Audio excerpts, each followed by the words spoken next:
जय Jagannath friend welcome to my YouTube channel. तो मु आज आपन को गोटे महत्वपूर्ण कथाटे कहबी। कथाटे हूँ जगन्नाथ को कौन पाई 56 भोग दि जाए। कारण श्रीकृष्ण जितेबले गोकुल बन्या होते श्रीकृष्ण गोवर्धन पर्वत को 7 दिन धरी रखी। यशोदा श्रीकृष्ण को दिन में 8 थर खाइबा दौले।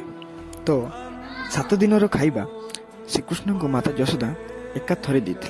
तो देखंतु 7 into 8 केते होउची 56। सेतिपाई जगन्नाथ को 56 भोग दि जाए। एमितिका इनफॉरमेशनल वीडियो पाइबा पाई सब्सक्राइब करंतु मो चैनल को अरूप ब्लॉगिंग। एमितिका इनफॉरमेशनल वीडियो मो सबुदिन आनी थाए। Thank you friend. जय जगन्नाथ। भलरे रुहंतु, खुशी रे रुहंतु।